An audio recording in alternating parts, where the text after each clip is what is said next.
Good afternoon, all. On behalf of Cenosco, it's my pleasure to welcome you to our 10th webinar about asset integrity management. My name is Marcel Sminia. I'm a co-founder of Cenosco, and I will be facilitating this webinar for you today.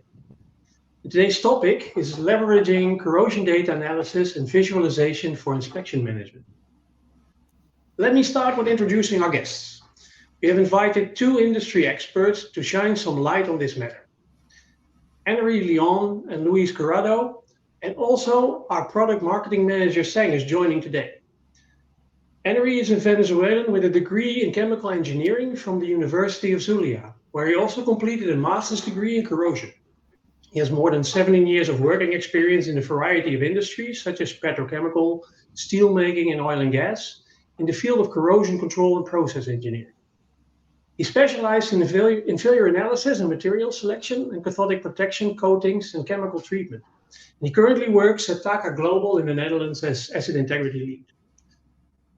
Luis is an engineer with a postgraduate degree and an MBA in safety, with over 18 years of international experience in inspection and integrity. And he is currently a solutions engineer manager and trainer at Cenosco. And Sang is postgraduate in mechanical engineering and worked in the aerospace and automobile industries as an acoustic engineer before transitioning to product management of process control instrumentation. And he's now part of Cenosco's product management team and marketing team. So before we start today, let me just outline the framework of our discussion. We will start by discussing what corrosion data is, and then we will explore what it means to visualize and analyze this data. Sang will present a real-life example of a pipework and spool replacement project, demonstrating how visualization techniques can be successfully utilized in practice. Moving forward, we will delve into how corrosion analysis and visualization play a crucial role in inspection management. And lastly, we will discuss challenges and journey involved in preparing corrosion data for analysis and visualization. At the end, we will have some time to answer questions. We've already received quite a few up front, but please feel free to put any questions that you might have in the chat. And also, please note that if for any reason you experience connectivity issues, a refresh of your browser might bring you back into the webinar. So let's get started. Hi, Ennery. How are you today? I'm doing great. Thank you very much, Marcel, for having me here. Good to have you here. Hi, Luis. Good to see you again. How are you? Hey, Marcel. Thanks again for inviting. I'm good. Thank you.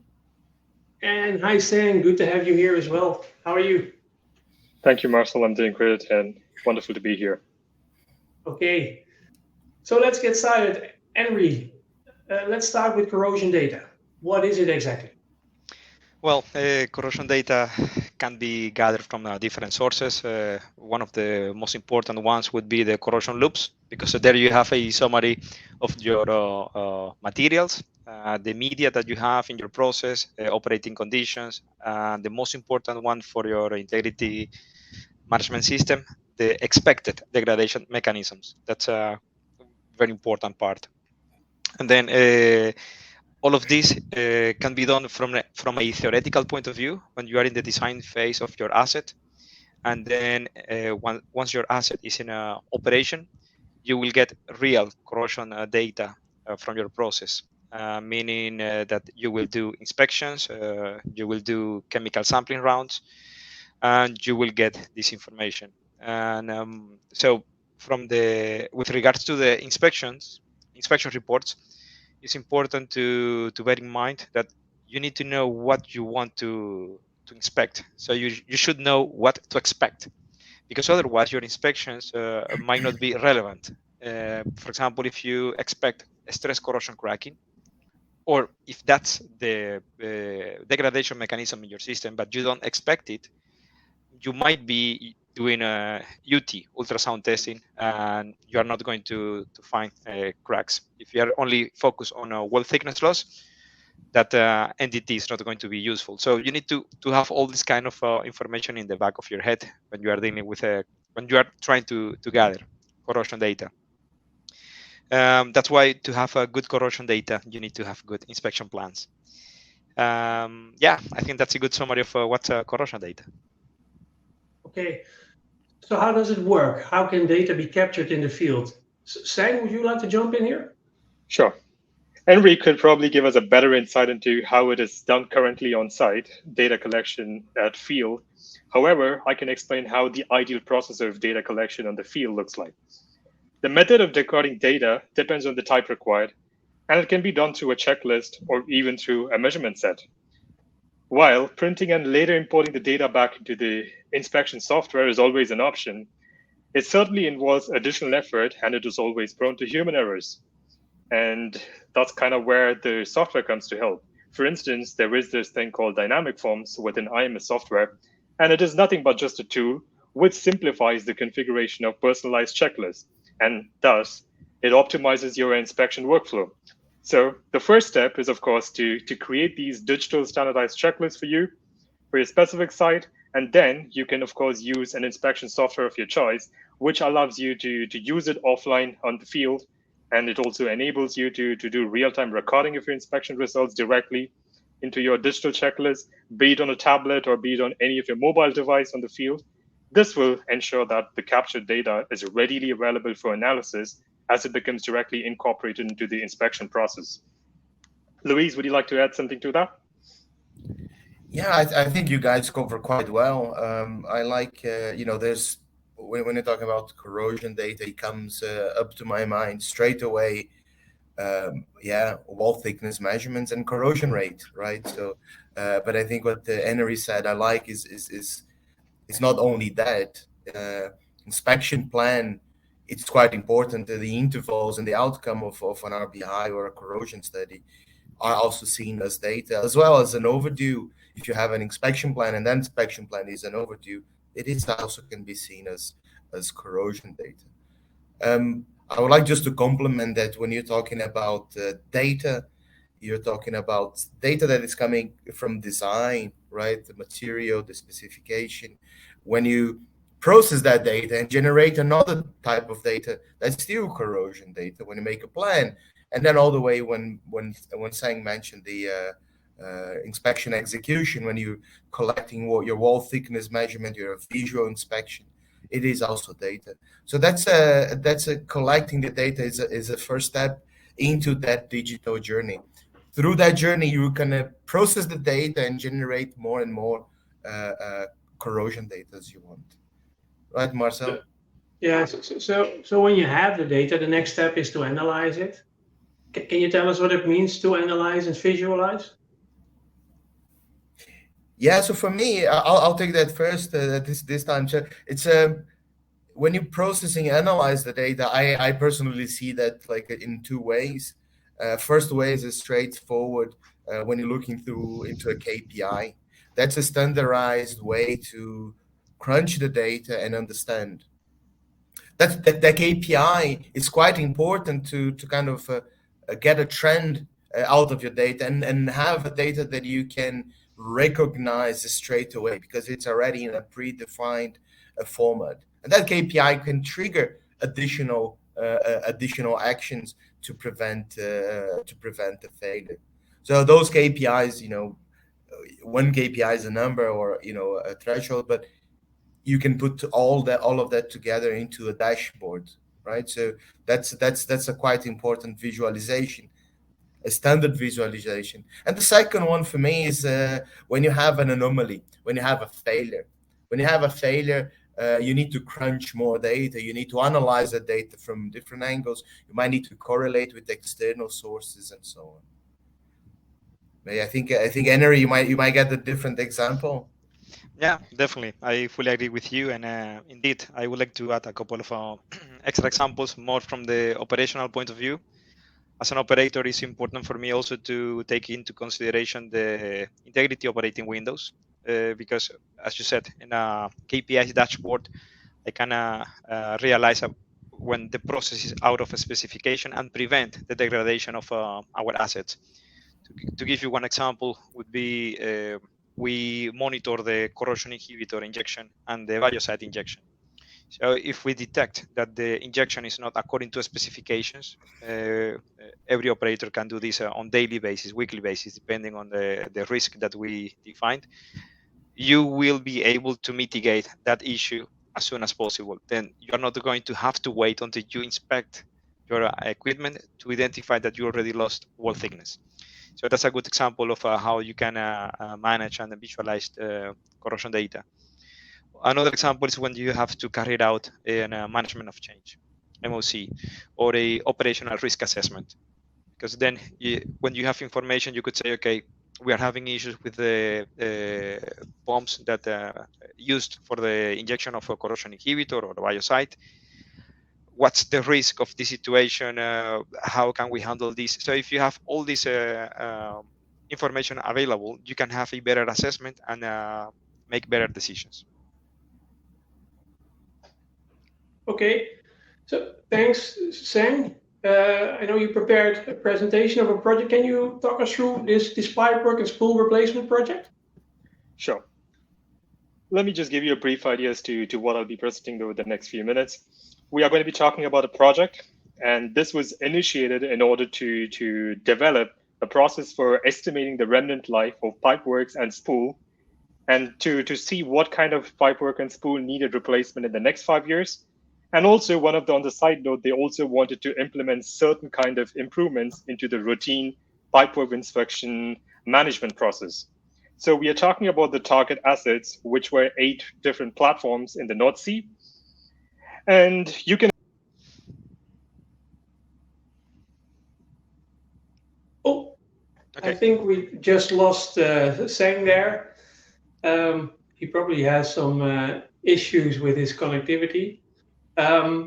Maybe Luis. He's back. He's back again. Okay. I think the last mentioned that the target assets for this one were 8 different platforms in the North Sea. And you can imagine for a project of this massive undertaking, you would have several thousands of tens of thousands of data inspection points. And that is exactly what we had also in this case.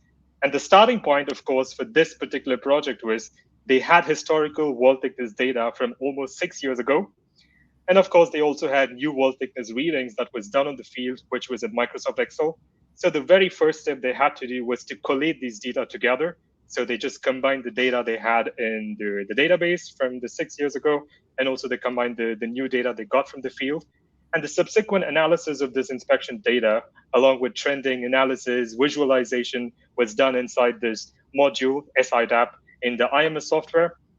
And the idea behind this was to calculate the remnant life from estimating the corrosion rate trends within the IMS software. Finally, the action was to determine if the remnant life for the pipework or spool was within the next 5 years, and if so, they had to be replaced as soon as possible. To get to that point, so the very first step when you're working with a huge amount of data is, of course, to clean the data to ensure that you are working with good data. So the first step was data cleansing within the SIDAP, which is nothing but the shell inspection, design, analysis, and plotting module, which is used for bulk data analysis. So what I have over here in this slide is 4 different models. And as you can see, if we were to adopt a linear regression model, of course, that would be represented by the thick black line. It would just assume that all data points have equal weight. It would also generally not exclude any outliers if it were outside of the pattern. And also, it assumes that all the corrosion rate is assumed constant. So from this one over here, the model 2, 3, and 4, you can clearly see that the values that are generated by linear regression models would be incorrect, because the corrosion rate assumes these anomalies to also be part of the good data. So that's kind of what would be flagged by the software right away, saying that this is not good data. And the next step is, of course, to analyze and visualize the corrosion rate for each circuit by looking at what you have at the larger part of it. So from this overview plot, you see that the pipe features are, of course, color-coded per type. And of course, you are familiar from the fact that when you're talking about different circuits, that could be fuel gas, it could be fire water, drain system, oil, or different loops in a platform. And each of the circuit will have its own consequence of failure. It would have a different RPA corrosion rate and also confidence rating. So it is also good to combine them depending on where it is and what location it is. And this bar graph particularly shows the corrosion rate as opposed to the pipe feature and circuit. And the RBI rate, the corrosion rate, you see that for some of them, it can be adjusted to the actual corrosion rate. But also in reality, you notice that sometimes it is more than what was expected from the RBI studies, or sometimes it's less than what it is from the RBI studies. But again, this is exactly where the software takes into consideration the good data you have. And it looks at the histogram where it automatically assesses the maximum corrosion rate for the entire circuit. And once we have visualized in terms of how it looks for the larger circuit, what you would do as a next step is stratifying the circuits into several parts. For instance, on the left-hand side, you see the histogram where you see low corrosion rate for the whole circuit. So it's not so varied as it is on the right side. On the right side, the histogram shows you a highly varied corrosion rate for the larger circuit. And at this point is where you would have the question saying, is there further stratification needed? Should we look at box plots? Should we be looking at the colored isometrics to look at the particular process, or is it something to do with the environmental conditions and so on? So here you have one of those colored isometrics. So you see that on the one hand, the ones that are marked green has a relatively lower corrosion rate, or rather the corrosion rate as expected. Whereas on the top side, you see that on the top right-hand corner, you see a certain locations on the pipework, which has a higher corrosion rate. So this is something that you could stratify, saying that this would be a separate part. And what you could do is that you could mark them separately as a separate strata, and you could also assign a different level of inspection, particularly to that strata. And last step is, of course, to calculate the remaining lifetime of each piece of pipework and to indicate the rejected pipe spool if it has a remnant life in the upcoming 5 years. The calculation is rather simple in terms of the remnant life is calculated from the corrosion rate. And of course, for this is where you need very accurate corrosion rate results, and that is what good data can do for you. So to summarize the project learnings, this particular pipework inspection for this project was significantly improved by estimating, or rather shifting the focus to accurate corrosion rate estimates, and also by modifying the inspection databases to looking at what kind of data we have and collating them together and visualizing them and analyzing them. And also by enhancing the efficiency of this inspection process by assessing the data, and immediately once the inspection is done, such a way that you can predict anomalies and you can look at patterns. And lastly, by strengthening the analysis capabilities, these kind of advancements in analysis and visualization particularly helps operators or even people on the field to make better decisions or improve their resource allocation in terms of how the inspection and maintenance team should be looking at this particular project. And also it enhances the overall integrity of the pipework system. So that in essence covers the project I wanted to convey to you. So back to you, Marcel. Okay, thanks, Sang. So now let's look at how this corrosion analysis and visualization reflects in inspection management. Luis? Yeah, I think we promise corrosion data and inspection management, right? The title. So when you look at what is the impact, I think Sang's case is a good example on how to crunch, in this case, corrosion rate, and how that will affect the inspection planning is by targeting extending inspection intervals, right? So I think that's my kind of my personal take and some of the methodologies I've seen. You take that data and say, how long can I extend my inspection frequency? So that is a direct impact on the inspection management. Of course, you might see the opposite. You might see a higher corrosion rate, and then your inspection interval will reduce.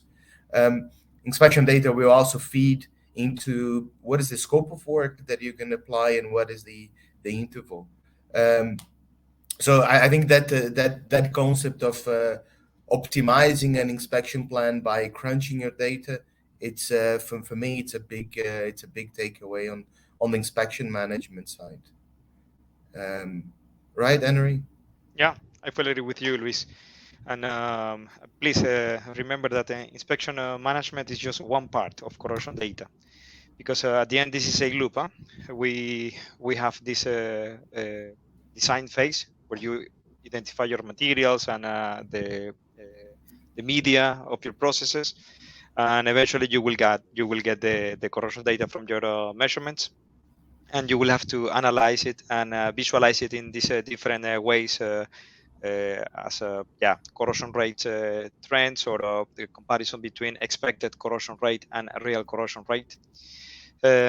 So this will also help you, the inspection management, to improve your corrosion data, because you might realize that you need to change your inspection plan, because you might identify a degradation mechanism that wasn't expected or wasn't identified at the beginning. In some cases, you might have, for example, microbial corrosion that it wasn't considered at the beginning of the project. Then the well conditions changed. That happened to us, and you had SRVs in your system. So now you have to mitigate a new degradation mechanisms, that is microbial induced corrosion. So that's the beauty of inspection management. That is a life cycle. It's never ending until the asset is out of operation. I think that is your hook, Luis, for the integrity life cycle, right? Yeah, I love I love the loop. So can you bring that? Is it yeah? When you're looking at that integrity life cycle, right? So that's a process that cover methodology say that's you can see as a continuous improvement. In our case, and I'm going to try to address corrosion data in each of these stages of these life cycle. Bit of repetition what you said, but now in a shape of a framework. So these loops starts at the foundational elements. Foundational elements will have all sorts of engineering data, material, construction material. We have start date. We'll have process conditions. We'll have material. Yeah, we have a bunch of data, but also like a second level of data that was crunched, such as RBI data. If you can bring a safety instrumentation. So all these analyses will come as a foundational element. From the foundational element, you're going to come up with the equipment care plan.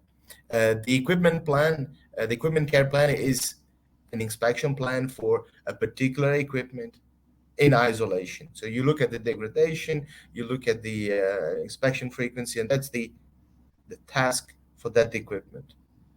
The next step, as you optimize, or you're looking at optimizing your inspection plan, you're actually going to see data from different disciplines, right? So you're not going to only look at the data for a particular equipment that is subject to a specific degradation mechanism or failure mode, but you're going to look at all the other equipment that are affecting, or that can be affected by the shutdown of that equipment, such as safety instrumentation, rotating equipment, and so on. So that asset care strategy is how you crunch the data from the multiple discipline into achieving an optimized inspection plan. The next step is what Sang covered into collecting data. So when you say executing tasks in this framework is about collecting more data, that comes from the inspection you have planned, from the monitoring, such as IOW. So all your IOW data will come as a monitoring, and whatever you exceed your thresholds, you're going to get an alarm, and that's going to be part of your the barrier management part of your integrity management. It will also be wall thickness measurement, visual inspection, NDT. Yeah, that's part of the execution. And then finally, it feeds back into learn and improve. Learn and improve is the same as I said back. It was the KPIs, right? How do you learn with the data? You track that through KPIs. You track that to in-depth anomaly analysis. What can be a root cause analysis? Say what happened. What does the data that I collected in the field tells me, and how that will impact my foundational elements, and the loop starts. So I think for me, it's clear that you will have corrosion data. I extrapolated a little bit by bringing other disciplines, but still all these steps, and the more data you have, the more quality data you have, the better and the more smooth your process will flow. Okay. Ennery, what's your take on that? Yeah, I would like to add a few ideas. Luis, you said a key. You mentioned a key element, quality data. It's important for those involved in inspection plans to define the probability of detection of your entities, because as I briefly mentioned a few minutes ago, not all the entities will cover all the expected degradation mechanisms that you might have in your process. So it's not only saying, okay, we're going to inspect this, and this is the scope of inspection, and this is the technique. You also need to make sure that the technique that you're going to use has enough probability of detection to have good quality data. Another idea that I wanted to emphasize is that not all the information is corrosion data, because you might have a lot of inspection reports sitting on your desk, but if you don't do anything with that information, it's not useful data. So that's a key element that you need to find a way to handle and process the information, and that's one of the benefits that we got by using IMS in our systems in Taqa, because we were able to process all our information and use it as a corrosion data. And we also have a nice way to write information, because corrosion data is not only numbers. Sometimes you also need to describe the equipment condition, and that's one of the possibilities with IMS. Maybe in general with almost every integrity software, but this is the one that we're using. And with IMS, we have the possibility to have a nice guideline. For example, developing the corrosion management framework, where you have the possibility to choose or to fill in the information about your materials in your system, the degradation mechanisms, mitigating actions, integrity operating windows. So it's a nice overview of how to manage your corrosion data. And it's also important to bear in mind the purpose of RBI. In some companies or some managers, they might think, okay, if we're going to implement RBI, that means that we're going to have more time between inspections, and that's not necessarily the case. RBI, the real final goal of RBI is to bring you in a safe operation, to identify your risk and mitigate them. So that might be that might bring the consequence that you will have to inspect with a higher frequency.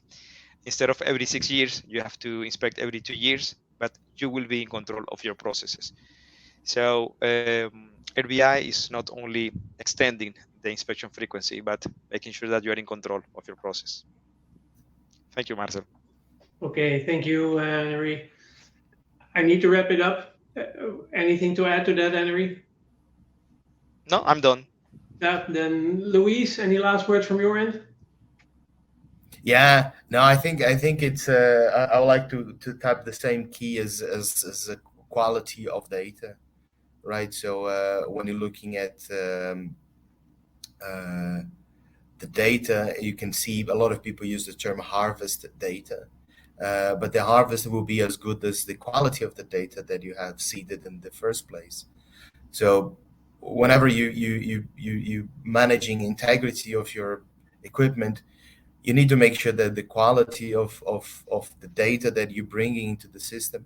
And then here, like Ennery said, you might have data that's not really directly related to corrosion, but data in general, they have to be structured, they have to be in good shape, they have to be properly maintained, properly entered. So if you take good care of the data throughout that whole process, not only during the RBI, not only during the inspection planning, but when you go into the field and you collect data. So the use of the technology to like checklists, to bring data in a structured format, it will help that the visualization and the analysis for corrosion studies, for example, and degradation in general. Thanks, Luis. Right. Sang, you have anything to add? Sure. I mean, I would definitely acknowledge what Ennery and Luis had just mentioned about having good data. So effective corrosion trending and data crunching is for any kind of age-related degradation mechanisms will definitely add value to the teams in the field in inspections.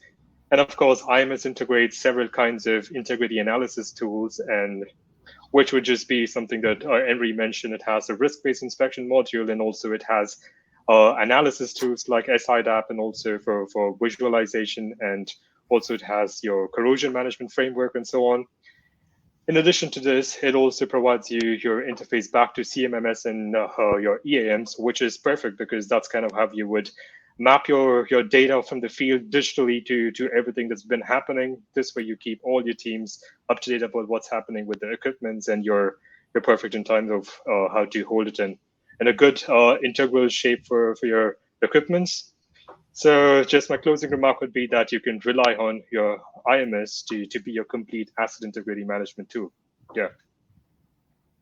Okay, thank you, Sang. And actually, thank you all, because it's time to move on to the questions.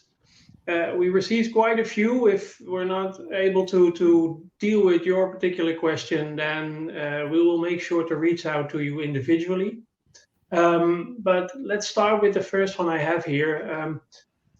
Here's a question that says, how do you handle inspections when you have minimal or no support? Luis, something for you? Yeah, I mean, if you inspection, if you have no data or no support, I don't understand exactly what support in that case is, but you can run an inspection plan based on time, and then you require really minimum data or really minimum input to start planning on that, and then but that can be a phase, and then the more you add data, the more you analyze, and then you have more a better inspection. Okay. Then another one here. How can materials be selected according to several corrosion types? Ennery? Yeah, depending on the corrosion type that you expect during the design phase, as I explained it a few minutes ago, you will have to check on materials selection standards. For example, there is a one from NORSOC, the M001. ISO, they also have the 21457 for material selection, and a common one for H2S service, the MR0175 from NACE. That is the same standard from ISO. From the ISO, they call it 15156. So this is just to mention a few of them available in the market. ESME, they also have standards for material selection for hydrogen service, oil and gas. So you will have to be familiar with the material selection standards. Yeah, that's how we do it. Okay. I just got one question here coming in that says, what factors to be considered to rate the quality of corrosion data? Luis, Ennery? I would be happy to reply this one, and maybe Luis, Sang, if you want to complement later on. To give one example, if you're going to carry out UT or a radiography testing, you want to make sure that the possible error of the reading is as low as possible. Some suppliers, they would say, okay, we have an accuracy of 1 millimeter plus minus 0.5. And then can you imagine the effect that you have in your fitness for service calculation if you don't know if half millimeter is there in reality or not? That might affect the fitness for service calculation. So you need to define the probability of detection of your entity, and also the accuracy, and what's the expected maximum or minimum error from the reading and the reported result.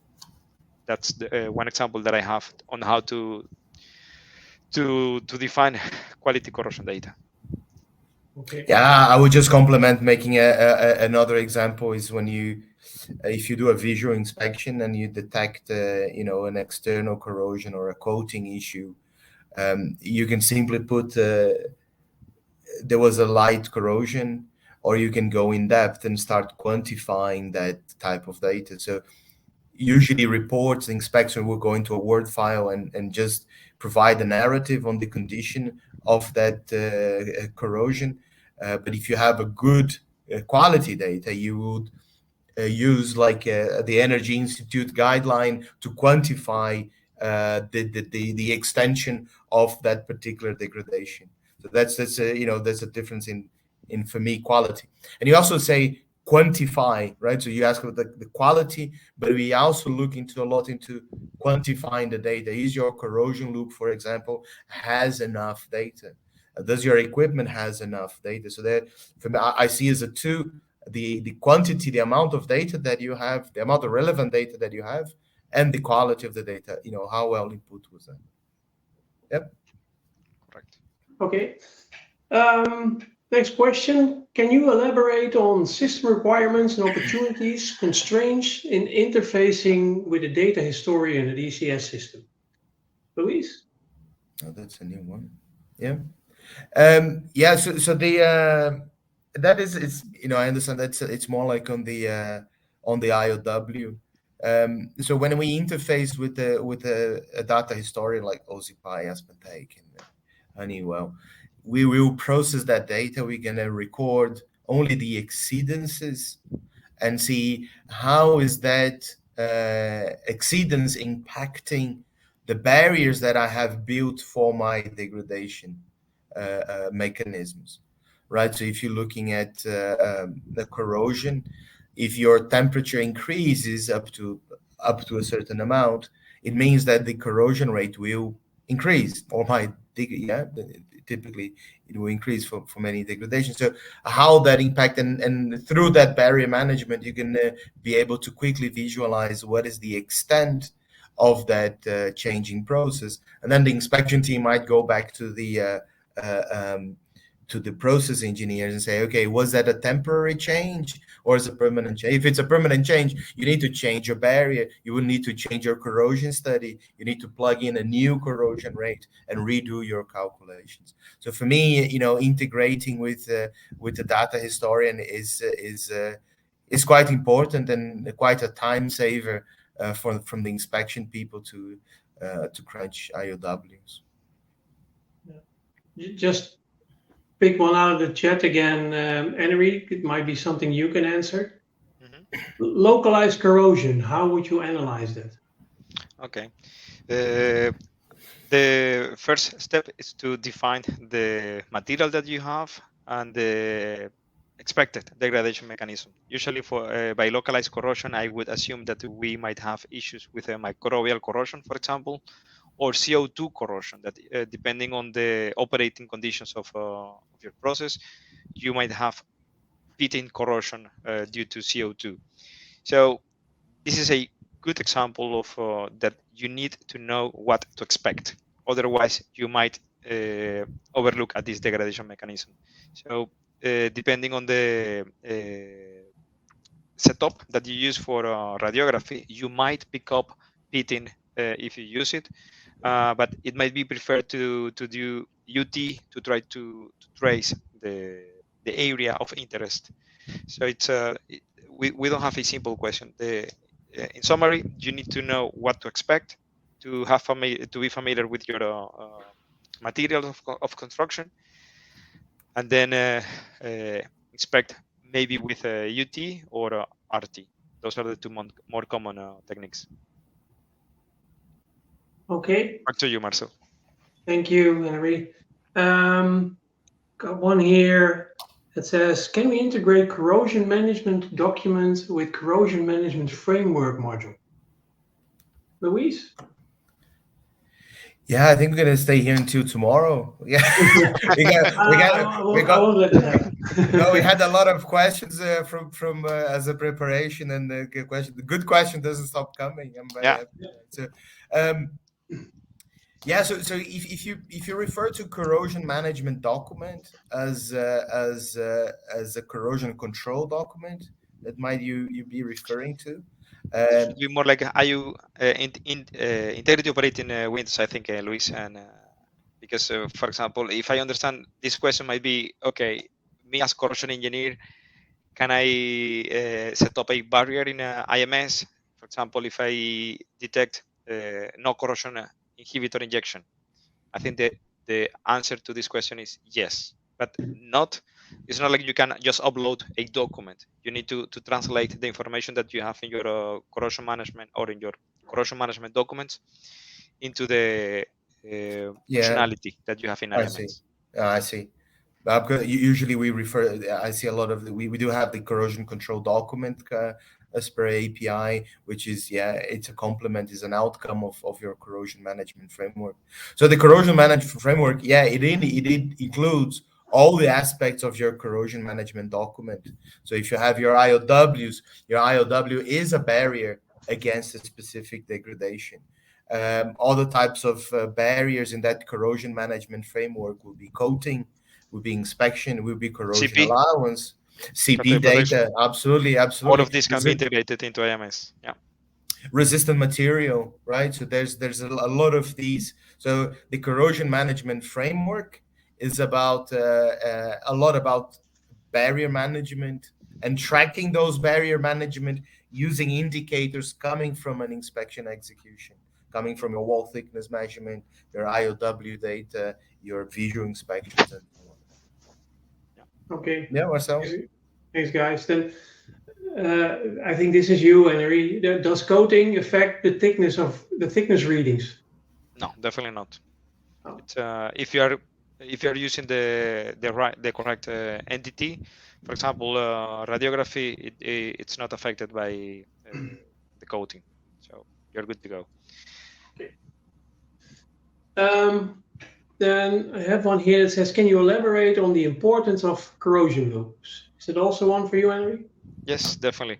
With corrosion loops, you have the possibility to improve your inspection strategy and to gather all the information together in one piece of drawing, usually in the process flow diagram format.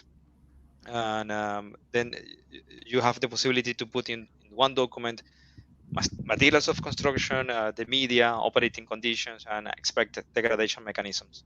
So it's that's the basis for all the corrosion management framework that we have. Because then, once you define the degradation mechanisms, you will also have to think about the barriers that you want to implement to avoid these degradation mechanisms taking place in your process.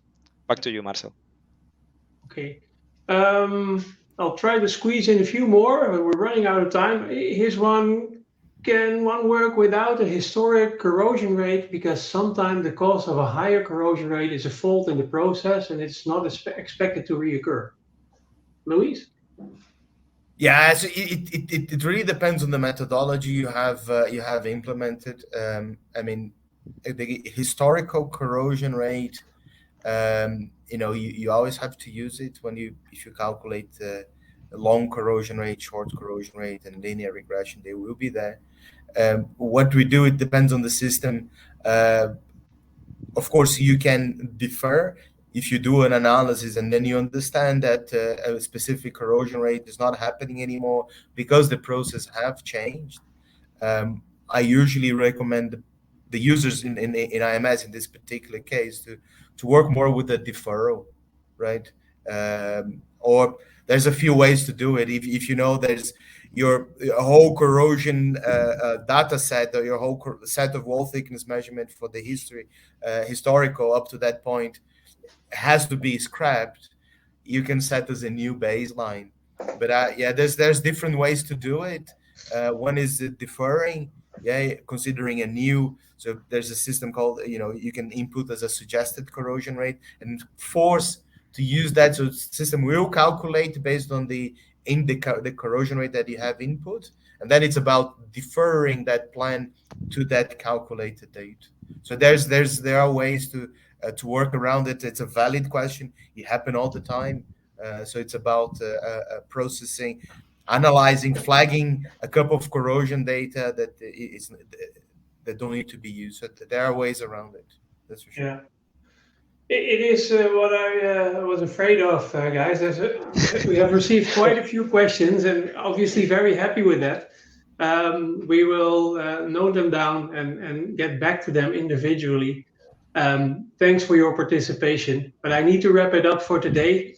So, Ennery, Luis, Sang, it's over for today. Thank you for this informative discussion on corrosion analysis and visualization of it. To all your viewers, thank you for your time and participation. It's good to see so many questions and so many people online. Please take note that this webinar will soon be available to download from our website as well. And then before we go, I'd like to mention that we are also already planning the next IMS webinar in July, and we will share the exact date with you soon. So keep an eye out for that. And with that, I'd like to wish you a nice day and hopefully see you soon. Thank you, guys. Thank you. Thank you very much. Bye. Bye-bye. Bye.